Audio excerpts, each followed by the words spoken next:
안녕하세요. 한의사 풍선빵입니다. 오늘은 서예부 착색 치료했던 케이스 얘기를 해드리려고 하는데요. 그 서예부 있죠. 펜티라인 쪽 사타구니. 그 부분에 착색이 있는 분들이 생각보다 좀 있더라고요.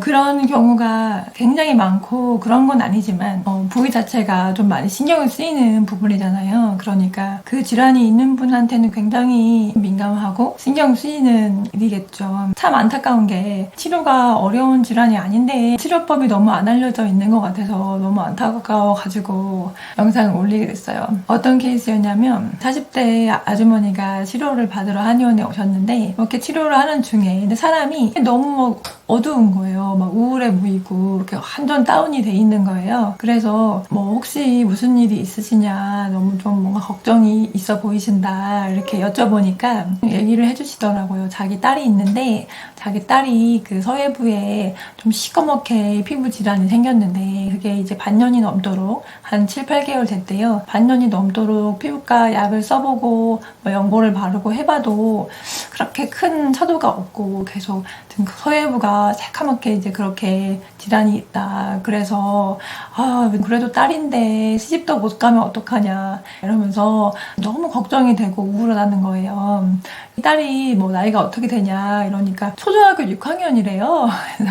그래서 지금 초등학교 6학년이고 그래도 이제 생긴 지 몇 년 된 게 아니라 7, 8개월 됐고 그랬으면 잘 치료가 될 희망이 있겠는데 싶어가지고 한번 딸을 데리고 와봐라 해가지고 진료를 하게 됐어요. 진짜로 그 서예부 펜티라인 쪽이 좀 거뭇거뭇하게 이제 착색이 돼 있는 거예요. 때가 낀 것처럼 좀 거뭇거뭇하게 시커멓게 이렇게 돼 있고 탁하다 이런 느낌이 있는 거예요. 그래서 이제 보자마자 뭐 서예부 쪽에 림프순환이 안 되는구먼 싶은 거예요. 림프순환이 안 되는 건데 뭐 이거 그냥 해결하면 되지 싶은 거예요. 그게 무슨 말이냐면 몸에 물이 정말 많이 있다고 하잖아요. 자, 사람 몸에 물이 70%를 차지한다고 하잖아요. 근데 그 물도 그냥 물이 턱 하고 있는 게 아니라 물이 흐르는 길이 다 있을 거 아니에요. 그래서 림프액이라고 하고 림프 그 선을 따라서 이렇게 흐르고 있는데 인간 세상에서도 그 차가 다니는 길을 생각을 해보면 도로가 서로 만나는 길들이 있잖아요. 로터리처럼 길이 이제 막 만나고 이렇게 다시 갈라지고 하는 그 모이는 길이 있잖아요. 림프도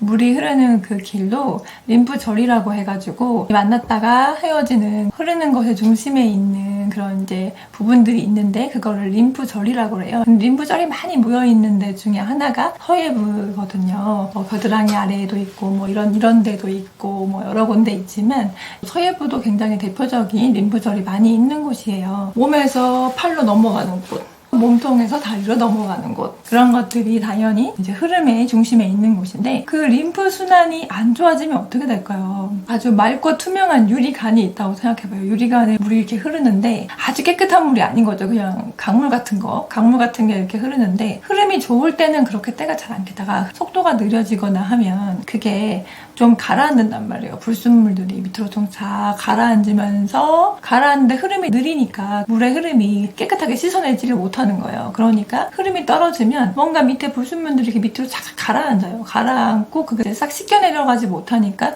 점점 가라앉고 그러다 보면 때가 끼는 거죠. 그 유리관에 그 밑으로 때가 쫙 끼인단 말이에요. 그게 그 딸아이한테 나타났던 현상인 거죠. 서예부 림프의 흐름이 떨어졌다 보니 그쪽으로 뭔가 때가 끼고 그 때가 낀 것들이 잘 식여내려가지 못하니까 계속 착색이 되고 그러고 있었던 거죠. 이 학생은 그러면 이 착색이 어디서부터 왔을까? 물때가 낀 거군, 물의 흐름이 떨어진 거군. 서예부니까 몸통에서부터 다리로 흘러가는 그 흐름이 막힌 건데 어디서부터 흐름이 막혔을까? 너무 꼭 끼는 속옷을 입었다거나 해서 해당 부위가 흐름이 안 좋도록 외부에서 뭔가 작용을 했을 수도 있고요. 이 학생 같은 경우는 상황이 있었던 거예요. 지금부터 한 7, 8개월 전에 그 생겼을 때 당시가 그러니까 보니까 3월달인 거예요. 이게 생기기 시작하시다가 3월달인데 또 3월달에 뭐 무슨 일이 있었어? 그때가 하필이면 또 새학기네?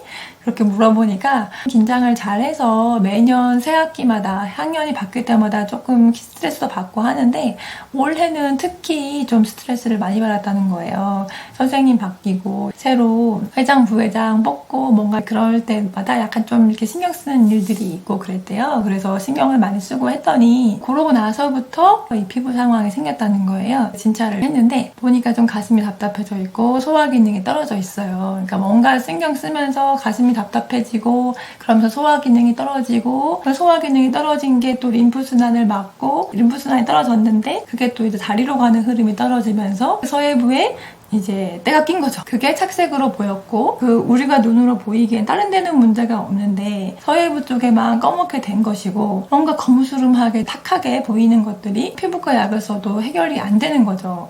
그거 당연한 거 아니에요. 음식 뭐 잘못 먹고 그러면 온몸에 두드러기가 나잖아요. 그것도 림프의 반응이에요. 몸의 아주 얇은 부분에 피부 가까운 곳에도 많이 분포해 있기 때문에 뭔가 잘못 먹었을 때 두드러기 날 때는 온몸에 림프가 갑자기 일시적으로 확 부으면서 그런 상황에서 음식 조심하고 차가운 거 내려주고 그렇게 하면은 두드러기는 해결이 되는데 두드러기 났다고 피부에 뭐가 났네 하면서 막 피부에다가 막 연고 바르고 피부과 약 먹고 그러면은 바보 아니가 이렇게 생각하겠죠? 똑같은 거예요. 이 학생도 소화기가 안 좋아지면서 림프순환이 떨어지고 그러면서 생긴 건데 여기다가 피부과 연고를 바르고 피부과 약을 먹고 한다고 해결이 될 리가 없잖아요. 이 학생은 한약 한 제 먹고 다 나았어요. 금방 나았어요. 한약 먹기 시작하고 며칠 만에 바로 많이 좋아졌어요. 이거는 림프순환만 해결되면 끝나는 거니까. 두드러기 생겼을 때 막 큼직큼직하게 나고 굵게 나고 온몸이 다 생기고 했지만 나을 땐 또 금방 낫잖아요. 제가 좀 잘못 먹으면 두드러기가 잘 오거든요. 뭐 커다란 거 생겨도 또 금방 가라앉잖아요. 이 학생 같은 경우도 마찬가지고요. 제가 영상을 찍으려고 키워드 이걸 뭐라고 해야 되지 하면서 이제 검색을 했는데 생각보다 서해부 착색이 있는 사람들이 좀 많은 것 같아요. 그리고 겨드랑이도 마찬가지예요. 겨드랑이든 서해부든 다 몸통에서 이 팔로 다리로 넘어가는 그 부분의 흐름에 이제 문제가 왔을 때 착색이 생기는 거예요. 그렇게 왔을 때 검색을 해보니까 보통은 뭘 바르느냐, 어떤 성분을 바르느냐 그런 거에 주안점이 있는데 맞아요. 때가 꼈어. 유리관에 때가 꼈어. 그러면은 그 때를 씻을 수 있는 어떤 성분으로 청소를 해야 때를 없앨 수 있을까 이런 생각을 하는 것도 물론 의미가 있겠죠. 근데 흐름을 좋아지게 하면 때를 싹 씻어내준단 말이에요. 이렇게 싹 씻어내주고 더 안 생긴단 말이에요. 그러니까 그 흐름이 개선되면 되는 거예요. 뭔가 분명히 애과림프 쪽으로 흐름이 떨어지고 서해부 쪽으로 떨어진다면 다 이유가 있는 거예요. 그래서 그 몸의 컨디션 자체를 회복시켜서 흐름을 개선시켜주면 이거는 좀 빨리 해결됩니다. 치료를 잘 하게 되면 이런 거는 비교적 치료가 쉬운 쪽에 속해요. 그래서 이 겉으로 나타난 이 현상에 대해서 피부니까 뭐가 생겼다. 겉으로 약을 바르고 무슨 성분을 투입을 하고 이렇게 생각하지 말고 흐름이 떨어졌구나. 그 흐름이 어디서부터 막혔을까? 그럼 그 흐름을 개선해주면 이쪽이 싹 해결이 되는데 그런 관점으로 치료를 하게 되면 훨씬 더 치료가 잘 됩니다. 이번 영상도 시청해주셔서 감사합니다.